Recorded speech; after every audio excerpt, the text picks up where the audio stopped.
नमस्कार, मैं हूं फैज आलम फैजी और आप देख रहे हैं टीवी6 न्यूज नेटवर्क। हम अपने खास कार्यक्रम चुनाव 24 के साथ हाजिर हैं आपकी खिदमत में। हम आज बात करेंगे 4 राज्यों में होने वाले विधानसभा चुनाव के मद्देनजर महिलाओं को टिकट किस तरह से दिया गया है उसी पर।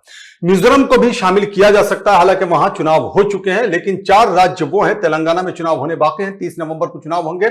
मध्य प्रदेश में चुनाव होने बाकी हैं, 17 नवंबर को चुनाव होंगे और 17 नवंबर को ही छत्तीसगढ़ की 70 विधानसभा सीटों पर चुनाव होने हैं। और राजस्थान में 25 नवंबर, हालांकि पहले 23 नवंबर फिक्स किया गया था, बाद में 25 नवंबर कर दिया गया, तो 25 नवंबर को राजस्थान में विधानसभा के चुनाव होने हैं। लेकिन तमाम राजनीतिक पार्टियों ने महिलाओं के सशक्तिकरण का दम भरा, लेकिन क्या महिलाओं को टिकट मिला उस अनुरूप में? अभी तो हाल ही में पार्लियामेंट में बिल पेश किया गया, उसे पास भी कराया गया। तमाम राजनीतिक पार्टियों ने सहमति से उसे पास किया। महिलाओं के आरक्षण के लिए सियासी जमीन को तैयार करने के लिए, खास करके लोकसभा और विधानसभा में। लेकिन क्या उस अनुरूप में महिलाओं को टिकट दिया गया? यह बड़ा अहम सवाल है। इसी सवाल के इर्द गिर्द हमारी ये चर्चा होगी और हमारे साथ 3 खास मेहमान जुड़ी हुई हैं। उनका हम तारुफ करा दें, पहले परिचय करा दें, उसके बाद चर्चा की शुरुआत करते हैं। कविता अशोक है, सामाजिक कार्यकर्ता है, महिलाओं के बारे में इनके पास ज्ञान का भंडार है, इस पे रिसर्च करती रहते हैं, उनसे भी हम संपर्क करेंगे। कविता अशोक, आपका बहुत बहुत स्वागत है। इशिका पांडे भाजपा नेत्री हैं। इशिका पांडे, आपका भी बहुत बहुत स्वागत है। नूरी खान, ये कांग्रेस नेत्री हैं, भोपाल से जुड़ी हैं। नूरी खान, आपका भी बहुत बहुत स्वागत है। सबसे पहले कविता अशोक, हमने जो इंट्रो दिया है आपने सुना ही और आपको भी पता है कि हमारा मौजू क्या है, जिसपे हम चर्चा करने जा रहे हैं। हमारी टॉपिक, हम किस टॉपिक पे चर्चा करने जा रहे हैं और चर्चा की शुरुआत हो भी चुकी है। क्या ये जिस तरह से राजनीतिक पार्टियों की तरफ से महिलाओं को टिकट दिया गया है, ये संतुष्ट करने वाली बात है? देखिए, मुझे ऐसा लगता है कि जिस हिसाब से महिलाएं इतने प्रबल रूप से आगे बढ़ रही हैं देश में, अभी भी मुझे लगता है कि सही प्लेटफॉर्म पे उतारकर उन्हें ये हक देना कि वो लीड करें, लीडरशिप का जो हक है ना, वो मुझे लगता है अभी और दिया जा सकता है। उसमें कहीं ना कहीं कमी है। जैसे आप देखो कि मैं पर्यावरण और विमेन्स हेल्थ पे ज्यादा मेरा फोकस वहां रहता है। महिलाओं का स्वास्थ्य में बहुत फोकस रखती हूँ और पर्यावरण पे काम करती हूँ। तो मुझे लगता नहीं है कि वो आवाज वहां तक पहुंच रही है या पार्लियामेंट में जो है ऐसे लोग हैं बहुत मौजूद जो इन मुद्दों को आगे उठा रहे हैं। विमेन लीडर्स हैं, पर जैसे आप बात करें ना, मुझे लगता है हर फील्ड में जो है महिलाओं को भी और आगे हम लोग बढ़ा सकते हैं। तो पूरी तरह से मैं कविता अशोक, आपको इंटरप्ट करना चाहूंगा। अभी हाल ही में संसद में बिल पेश किया गया महिलाओं के आरक्षण के लिए, 33% आरक्षण की बात की गई। तमाम राजनीतिक पार्टियों ने सहमति जताई, सबने हामी भरी और वो बिल पास भी हो गया। लेकिन महिलाओं को उस अनुरूप में टिकट ही नहीं दिया गया, किसी पार्टी की तरफ से टिकट नहीं दिया गया। मेरे पास एक आंकड़े हैं, मैं बता दूं। कांग्रेस की तरफ से 28 महिला उम्मीदवार को उतारा गया है राजस्थान में। भाजपा की तरफ से 20 महिला उम्मीदवार हैं, 200 विधानसभा की सीटें हैं। और आम आदमी पार्टी की तरफ से 19 महिला उम्मीदवार हैं। और अगर मध्य प्रदेश की बात की जाए तो कांग्रेस और भाजपा कमोबेश बराबर ही है। 28 महिला उम्मीदवारों को उतारा है कांग्रेस ने और 30 महिला उम्मीदवारों को उतारा है भारतीय जनता पार्टी ने। आम आदमी पार्टी ने 10 महिला उम्मीदवारों को उतारा है। छत्तीसगढ़ में कांग्रेस ने 18 और भाजपा ने 15 महिला उम्मीदवारों को चुनावी मैदान में उतारा है। छत्तीसगढ़ में 90 विधानसभा सीटें हैं। मध्य प्रदेश की हम बात कर रहे थे, मध्य प्रदेश में 230 विधानसभा सीटें हैं। अगर बात करें मिजोरम की, हालांकि वहां विधानसभा चुनाव हो चुके हैं और वहां जो टिकटें दी गई हैं, भाजपा ने 3, एमएनएफ ने 2, जेडपीएम ने 2, कांग्रेस ने 2। तेलंगाना में कांग्रेस ने 114 उम्मीदवारों को उतारा है चुनावी मैदान में, जिसमें से 10 महिला उम्मीदवारों को टिकट दिया है। भाजपा ने 100 में से 14 को दिया है। बीआरएस जो सत्तारूढ़ पार्टी, उसने 117 में से 8 महिला उम्मीदवारों को चुनावी मैदान में उतारा है, जबकि 119 विधानसभा सीटें हैं तेलंगाना में। जी कविता अशोक, यह संतुष्ट करने वाली बात है? देखिए कि सही कहा आपने कि जो ग्राउंड पे जो रियलिटी आ रही है, वो परसेंटेज जो पार्लियामेंट में पास हुआ है बिल, उससे कम है। इसका मतलब है या तो हम ये मान के चले कि भारतीय नारी में इतना दम नहीं है कि वो उतनी परसेंटेज ले सके वहां पर पार्लियामेंट में, है ना, या हमारे पास लीडर्स ही नहीं है, या इस लायक ही नहीं है इतनी महिलाएं। अगर 33% बोला है तो कहीं 20 टिकट मिल रहे हैं, कहीं 18। तो मुझे लगता है हमें ज्यादा मेहनत करनी चाहिए ताकि हम और आगे बढ़ सके। या ये कि वो ट्रस्ट नहीं हो पा रहा है कि ये महिलाएं लीड करेंगी। कुछ स्टेट्स में आप देखो ना कि जब आप गांव के लेवल पे भी आप इलेक्शन देखते हो ना, जैसे कि वो पटवारी वगैरह, वो मैं देखती हूँ यहाँ पर हरियाणा में, इधर छतरपुर साइड में हमने ये देखा है कि नॉर्मली ये हो रहा है कि हस्बैंड हस्बैंड बन रहा है नेता और टिकट मिल रहा है लेडी को, उनके नाम से मिल रहा है, पर वो काम नहीं करी, काम नेता ही कर रहे हैं सारे। जी, तो ये मतलब बड़ी आप बात देखो कही ना, आपने। कहीं ना कहीं, हाँ, तो कहीं ना कहीं वो एक डिस्क्रिपेंसी है जो बड़ा दुख देती है मुझे। अभी पीछे मैं किसी लेडी से मिली थी, तो उनका ये था, पूरे गांव में ये चर्चा था कि जी ये तो बस कागजी नाम से ही है यहाँ की नेता, सारा डिसीजन तो इनके हस्बैंड ही लेते हैं। तो मुझे बताइए फिर क्या आपने, मतलब मुझे कभी कभी लगता है कि ये आंख मिचोली है, या आंखों की धूल भी कई कई कई जगह ऐसा भी हो रहा है। तो मैं ये मानूंगी, जैसे मैं पर्यावरण में काम करती हूँ या हेल्थ में काम करती हूँ, तो मुझे लगता है कि मेरे जैसे लोगों को और मेहनत करनी पड़ेगी। कहीं हमारी मेहनत में ही कमी है कि हम अपनी आवाज वहां तक पहुंचा नहीं पा रहे हैं, और हमारे जैसे रिप्रेजेंटेटिव्स वहां तक नहीं पहुंच पा रहे हैं। हम जमीनी तौर पे ही काम कर रहे हैं और प्रदूषण पे काम कर रहे हैं और महिला इसमें जी, एम्पावरमेंट पे काम कर रहे हैं, पर और मेहनत चाहिए। मैं तो किसी को ब्लेम नहीं कर रही कि आप टिकट नहीं दे रहे हैं लोगों को, मैं ये कहती हूँ कि हमारी कहीं कमी होगी, हमें आगे बढ़ के, लेकिन सवाल अभी तो भी पूछे मतलब ये जाएंगे। जमाना है कि कविता अशोक आपके पास हमें आएंगे। ही प्रूव। इशिका पांडे आप कहें, हाँ, उस वक्त आपकी बात अधूरी रह गई थी क्योंकि आवाज कट रही थी, नेटवर्किंग प्रॉब्लम रही होगी शायद। अब बात करें, आप बताएं आप। महिलाओं को भारतीय जनता पार्टी ने सर्वप्रथम रखा है और हमेशा से सम्मान दिया है, और जब से बीजेपी आई है तभी से महिलाओं के टिकट पे चर्चा हुई है, और ये बिल भी बीजेपी गवर्नमेंट ने ही पास किया है। तो बीजेपी आई है तब पास हुआ है। तो फिर टिकट देने में क्या दिक्कतें थी? टिकट दे दी जाती। तो टिकट दिया गया है, कहाँ नहीं दिया गया? मैंने जितनी आंकड़े महिलाओं बताए, ने, आपने सुने होंगे, मैंने आंकड़े बताए, फिर से बता दूं। मैंने आंकड़े आपने बताए। आंकड़े, राजस्थान में 200 विधानसभा सीटें हैं और वहां भाजपा ने सिर्फ 20 महिला उम्मीदवारों को टिकट दिया है। अब आप बताएं कितने परसेंट हुए? मध्य प्रदेश में 230 विधानसभा सीटें हैं और भाजपा ने वहां 30 विधानसभा सीटों पर महिला उम्मीदवारों को उतारा है। इसी तरह से छत्तीसगढ़ की अगर बात करें, 90 में से सिर्फ 15 महिला उम्मीदवारों को भाजपा ने चुनावी मैदान में उतारा है। कांग्रेस से भी हम सवाल ये करेंगे, आप पहले जवाब दें। जी न्यूरी मैम, आ रहा हूं आपके पास। जी, इशिका पांडे बात पूरी करें। जिस सीटों पे महिला कैंडिडेट थी और उस योग्य थी, उनको पार्टी ने उतारा, और 33% महिलाओं को जैसे आरक्षण दिया, अगर तो उस हिसाब से कैंडिडेट टिकट मांग रहे थे तो पार्टी ने, अगर वो मतलब उस योग्य नहीं है अभी, अब अदर जगह हमारी यूपी गवर्नमेंट की अगर बात की जाए तो यहाँ पे हम लोग महिला बहुत सारे सीटों पे लेडीज हैं, तो वहां पे हमारी गवर्नमेंट नहीं है। कई जगह छत्तीसगढ़ में आप देख लीजिए, तो इसीलिए महिलाएं उतनी एक्टिव उनके कांग्रेस पार्टी में नहीं रही, तो इसीलिए महिलाएं नहीं तो बहुत सारी अभी भी। ये तो बड़ा मसला होगा ना कि 33% आरक्षण देने की आप बात कर रहे हैं, रिजर्वेशन देने की बात कर रही हैं, और आपकी तरफ से ये कहा जा रहा है कि अभी सक्षम नहीं है महिलाएं, तो बड़ा अटपटा सा है। आपके पास आएंगे फिर जवाब लेंगे, लेकिन नूरी खान, अगर यही सवाल आपसे किया जाए, आपके पास क्या जवाब होगा? कांग्रेस ने भी सपोर्ट किया था पार्लियामेंट में, लेकिन कांग्रेस ने उम्मीदवार कम उतारे हैं महिलाओं की बात अगर की जाए तो। देखिए, सबसे पहले तो मैं यहाँ पर जो हमारी कविता जी हैं उनकी बात से बहुत इत्तेफाक रखती हूँ, सहमत हूँ। बड़ी अच्छी बात उन्होंने की है और ये एनालिसिस करने की जरूरत है। और दूसरी बात, अगर मैं राजनीतिक तौर से बात करूं तो भाजपा पार्टी जब ये कह रही है, यहाँ पर जो हमारी उनकी प्रतिनिधि के तौर पर जो बैठी हुई है, उनका कहना है कि हमने ही पार्लियामेंट में बिल रखा। अगर आपने बिल रखा उसके बाद आपकी संख्या कांग्रेस से भी कम है, ये अपने आप में एक बड़ा सवाल है। तो दूसरी तरफ आपने महिलाओं की योग्यता पर ही प्रश्न चिन्ह लगा दिया। मैं कांग्रेस की प्रतिनिधि होने के बाद भी ये कहना चाहूंगी कि मध्य प्रदेश में 30 महिलाओं को दिया गया है, लेकिन मैं अपनी पार्टी से भी यही बात कहूंगी कि हमारा प्रतिनिधित्व और बढ़ना चाहिए, और ये कहने में लेकिन मुझे मध्य कोई प्रदेश शर्म में महसूस जो नहीं मेरे होगी। पास आंकड़ा है, नूरी आपको रोकना चाहूंगा, मेरे पास जो आंकड़ा है, मध्य प्रदेश में 30 विधानसभा सीटों पर भाजपा ने महिला प्रत्याशी उतारा है और कांग्रेस ने 28 पे, यानी कांग्रेस 2 सीटों पे कम है। मध्य प्रदेश का जो आंकड़ा मेरे पास है। देखिए, यहाँ का आंकड़ा आपके पास जरूर होगा, तो आपके पास ये आंकड़ा भी होगा जो कि विधानसभा ने भाजपा में रखा है कि हर 5 घंटे में एक महिला के साथ बलात्कार होता है। 65,000 बच्चियां यहाँ से मध्य प्रदेश से तस्करी के रूप में गायब हो चुकी हैं। तो प्रतिनिधित्व देने का, सशक्त करने का मकसद क्या है? मकसद यही है कि जब महिलाओं की संख्या विधानसभा और लोकसभा में बढ़ेंगी, तो महिलाओं पर जो जुल्म हो रहा है, जिस तरीके से वो कमजोर हो रही है, कानून तो कई सारे बने हैं, लेकिन उन कानूनों की धज्जियां उड़ाकर भी आज औरतों के जो हालात हैं, वो सोचने की जरूरत है।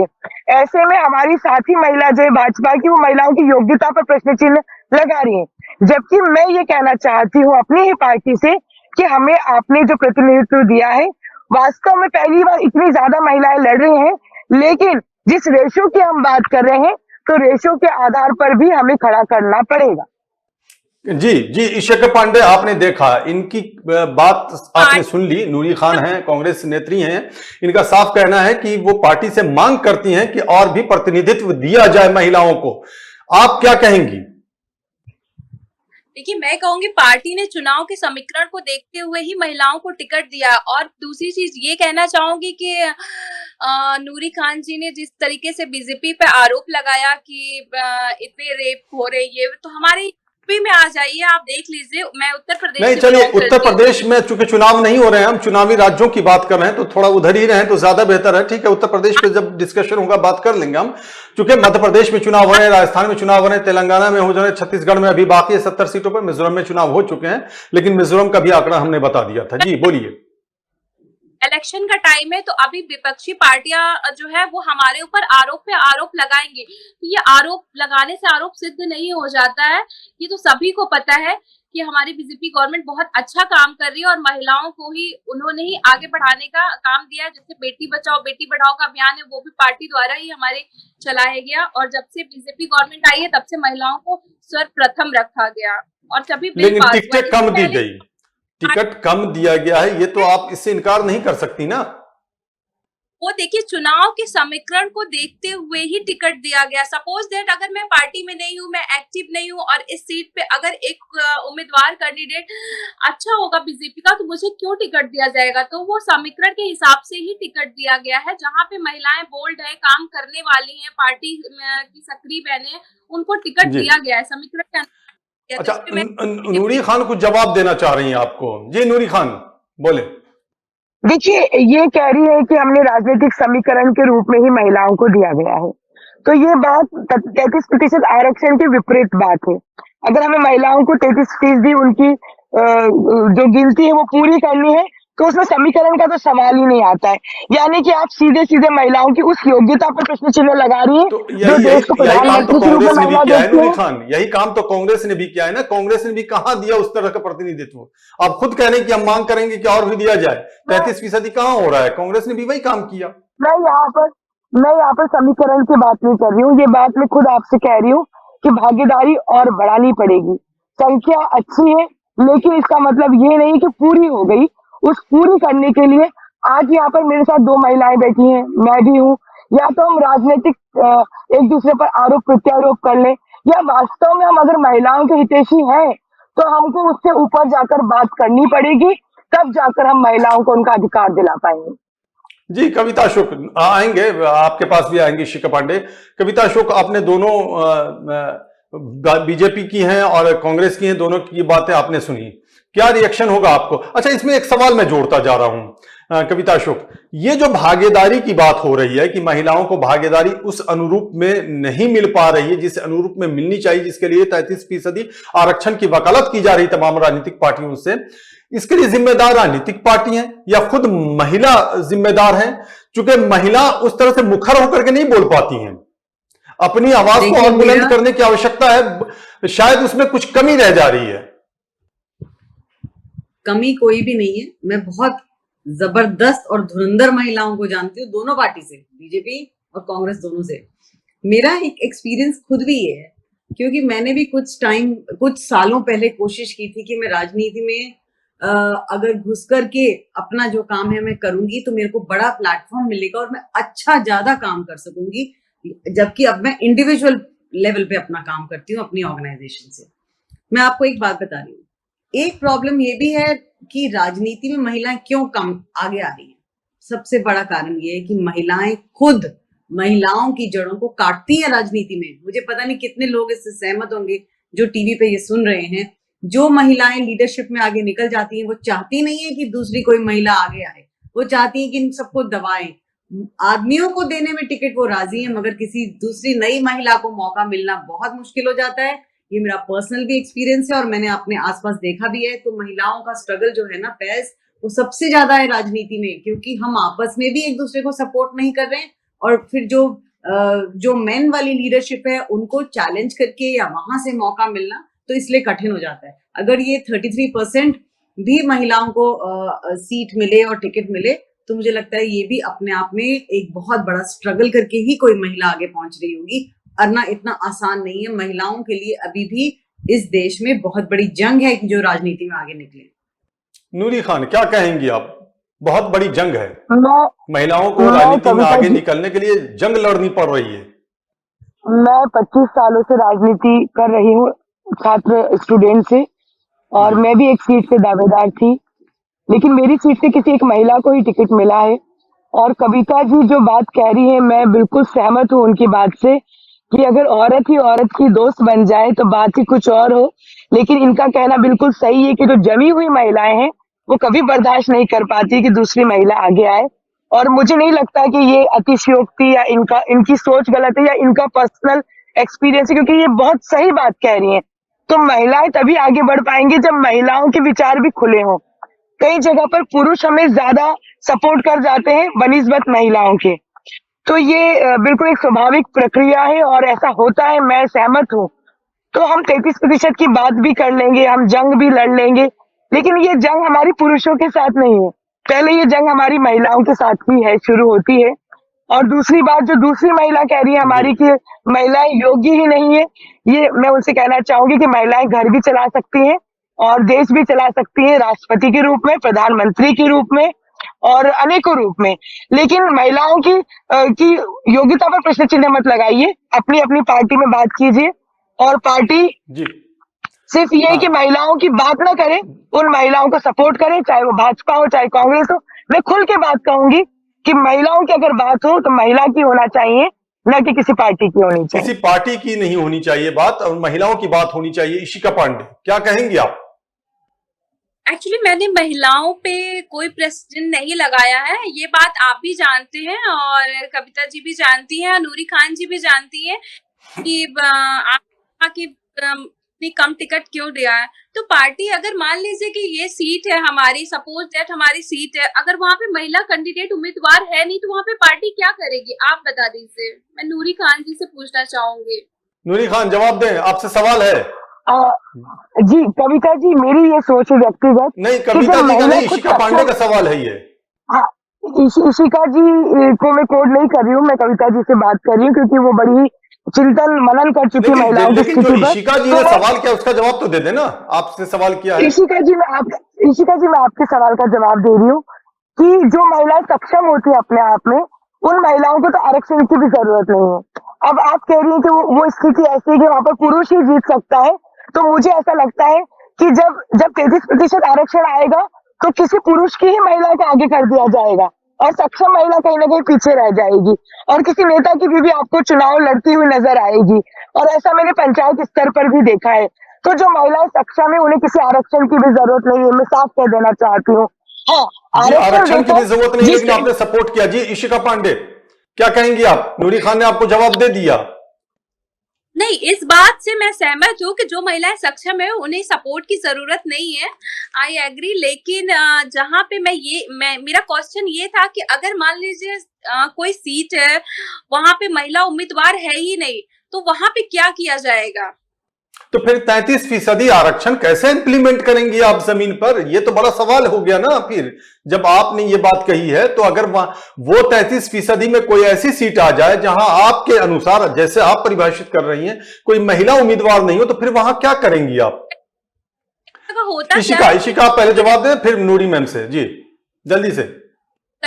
कई जगह होता क्या है कि जहाँ पे हमारी महिला कैंडिडेट उम्मीदवार नहीं होती हैं वो मतलब तो वहां पे किसी के भी हस्बैंड होते हैं वो पार्टी में सक्रिय होते हैं तो वहां पे उनकी वाइफ को टिकट दे दिया जाता है। पता होता है कि ये लेडीज ने यहाँ पे सीट नहीं निकाल तो लेंगी, फिर तो वही पुरुष प्रधान समाज की बात हो गई ना कि अब महिलाओं को रखा तो जाता सब। कविता अशोक यही तो कह रही थी उस वक्त, तो आपने तो ये बात सच साबित कर दिया, सच साबित कर दिया आपने। सच साबित नहीं किया, वो पुरुष प्रधान की नहीं। सपोज दैट मैं यहाँ से इलेक्शन लड़ने वाली थी, गाजियाबाद में मैं हूँ वार्ड 36 में, तो यहाँ पे इलेक्शन हस्बैंड लड़ने वाली थी, लेकिन लेडीज सीट हुई, मैं निकली। तो आज की डेट में 7 साल हो गए मुझे राजनीति में, मैं सक्रिय हूँ, मैं एक्टिव हो गई। तो उन महिलाओं को घर से निकलने का भी मौका मिलता है इसी बहाने। जी नूरी खान, आप कुछ कहना चाह रही थी? देखिए एक बकरी को अगर शेर के साथ लड़ने के लिए छोड़ना पड़े तो पहले बकरी को बहुत नुकीले दांत और पंजे देने पड़ेंगे। इसी तरीके से जब महिलाओं के आरक्षण की हम बात करें, उसके पहले हमें महिलाओं को इस हद तक मजबूत करके मैदान में खड़ा करना पड़ेगा कि ये चुनाव लड़ना, हर मैदान में हम आगे हैं तो राजनीतिक मैदान में भी आगे रहें। उस तरीके से हमें महिलाओं को तैयार करना पड़ेगा, जिसकी हमें जरूरत है, ऐसा मैं महसूस करती हूँ। जी कविता मैम, आपने सुन लिया, बहुत सारी परिभाषाएं सामने आ गई, बताइए। मेरा मेरा बहुत दिल दुखता है, बहुत दिल दुखता है ये देख करके कि क्यों किसी नेता की वाइफ को आप केपेबल समझ गए। उनकी क्या जी। काबिलियत है जस्ट बिकॉज वो उनकी वाइफ हैं।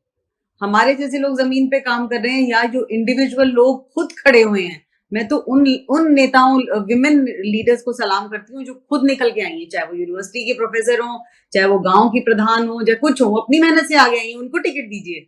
व्हाट इज दिस कि आप फलाने नेता की बीवी हैं तो आपको टिकट मिलेगा, आपकी क्या काबिलियत है। ये जो बहस है ये जारी रहेगी क्योंकि ये फेयर नहीं है। पॉलिटिक्स में ये बिल्कुल फेयर नहीं है। कोई अधिकार नहीं बनता है कि आप किसी की बीवी हैं तो आपको नेता बनाया जाए। क्यों? आपका क्या एक्सपीरियंस है जमीन पर, आपने क्या काम करा है, ये बताइए मुझे। तो ये फेयर नहीं है, मैं इससे सहमत नहीं हूँ। काबिलियत पे बनाइए, ये करेक्ट है। और अगर आपको लगता है कि मैं देखिए महिला कांग्रेस है, महिला बीजेपी है, इतने बड़े बड़े विंग्स हैं, आप दोनों मानती है ना, कितने बड़े बड़े बीजेपी महिला विंग है, कांग्रेस महिला विंग है, क्या उसमें आपको 33 लेडीज नहीं मिलेंगी इतनी स्ट्रांग जो लीडर बन जाए? एक से एक लेडीज वहां पर बैठी हुई है, एक से एक महिलाएं हैं। मौका दीजिए और फेयर मौका दीजिए। थोड़ा सा हट के एक सवाल कर लूं, छोटा सा सवाल है, छोटा सा जवाब चाहूंगा कविता अशोक। शायद यही वजह है कि देखा आपने एथिक्स कमेटी के जरिए अब ये खबर आ रही है कि महुआ मोइत्रा को ये बर्खास्त किया जा सकता है, उनकी सदस्यता जा सकती है, समाप्त की जा सकती है। तो क्या ये महिला है इसलिए ऐसा हो रहा है जिस तरह से परिभाषा विकसित करने की कोशिश की गई है, या फिर सिर्फ ये पॉलिटिक्स है, राजनीति है? थोड़ा सा हट के ये सवाल मैंने कर दिया आपसे। देखिए महुआ जो मोइत्रा है, उनको मैं उड़ीसा गई थी, मैं किसी अपनी फंक्शन में, इवेंट में, एनजीओ के अपने काम से। वहां मैंने उनको 1-on-1 जो है बैठ के सुना और समझा है। This is around 10 years back.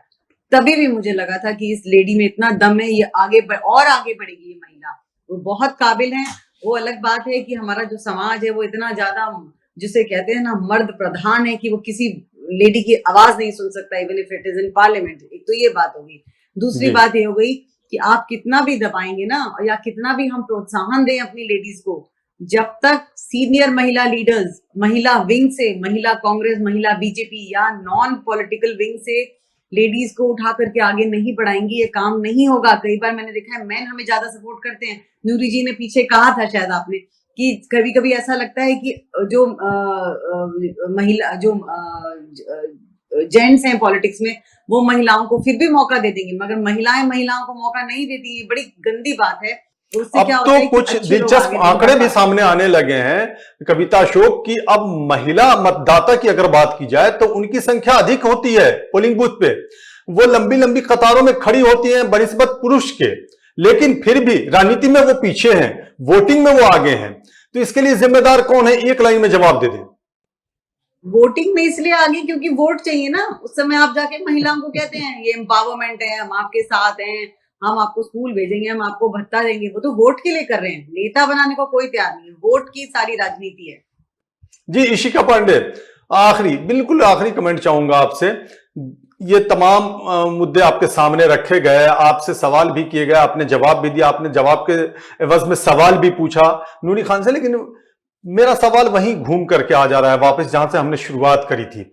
क्या आपको लगता है कि जिस तरह से महिला प्रत्याशियों को उतारा गया है और जिस तरह से आपने इसे डिफाइन करने की कोशिश की है वो संतुष्ट करने वाली बात है, या फिर आप एक महिला नेत्री की हैसियत से महिलाओं के लिए पार्टी लाइन से हट के भी आवाज बुलंद करने की कोशिशों में आगे बढ़ेंगी? नहीं, पार्टी लाइन से मैंने कभी बोला। एक्चुअली जैसे नूरी खान और कविता जी ने क्वेश्चन किया था कि जहाँ पे पुरुष प्रधान हो और महिलाएं चुनाव लड़ती हैं वहां पे क्या मतलब, तो एक्चुअली मैं ये कहना चाहती हूँ कि अगर मान लीजिए वहां पे महिला उम्मीदवार हमारे पार्टी की, चाहे कांग्रेस हो चाहे बीजेपी, यहाँ से महिला उम्मीदवार अगर उस विधानसभा से अच्छी मजबूत कैंडिडेट नहीं है तो किसी की कोई जनजाति का पुरुष तो प्रधान ये है तो वहां पार्टी को पे। डेवलप करना पड़ेगा ना। अगर रिजर्वेशन आप जमीन पे लागू करने जा रहे हैं, हालांकि अभी इसमें वक्त है, पता नहीं कब लागू होगा, क्या होगा, बहुत सारी उहापोह की स्थिति है, लेकिन जब लागू अगर करने का इरादा है, वाकई ऐसा है, तो ये डेवलपमेंट तो आपको करना पड़ेगा। आपका मतलब कोई भी राजनीतिक पार्टी हो, उसे तो करना ही पड़ेगा ना। ये तो पार्टी ने डेवलप किया, कोई भी राजनीतिक पार्टी हो, मैं राजनीति पे चर्चा यहाँ पे नहीं कर रही हूँ, कोई भी पार्टी हो तो डेवलप किया ना। अभी 33% आरक्षण के बाद जहाँ भी मतलब महिला कैंडिडेट थी और पार्टी को देखते हुए पार्टी ने टिकट दिया। चलिए, मतलब कमी रह गई। नूरी खान, आप क्या कहेंगी? बिल्कुल आखिरी कमेंट जी। करने के लिए 33% आरक्षण नहीं दिया जाना चाहिए। ये आरक्षण औरतों की वास्तविक जो हालात है, जो सूरत है, वो बदलने के लिए होना चाहिए, ना कि सिर्फ आंकड़े प्रस्तुत करके वाहवाही लेने के लिए। लेकिन 33% क्यों, 50% क्यों नहीं होना चाहिए? आधी आबादी है ना महिलाओं की। देखिए, शुरुआत तो की जाए। अभी 33 बोल के 33 पर नहीं पहुंचे, आप 50 बोलकर तो और दुश्मन बना देंगे पुरुषों को हमारा।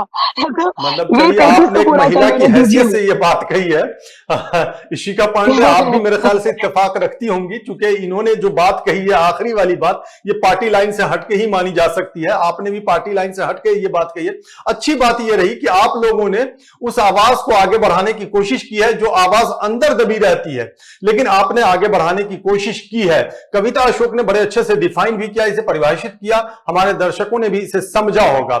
हम इस पर चर्चा आगे भी जारी रखते रहेंगे और चर्चा की आवश्यकता भी है इस मुद्दे पर, खास करके चूंकि महिलाओं को अगर सशक्त करना है तो उनकी आवाज को सबसे पहले स्ट्रांग करना होगा, मजबूत करना होगा।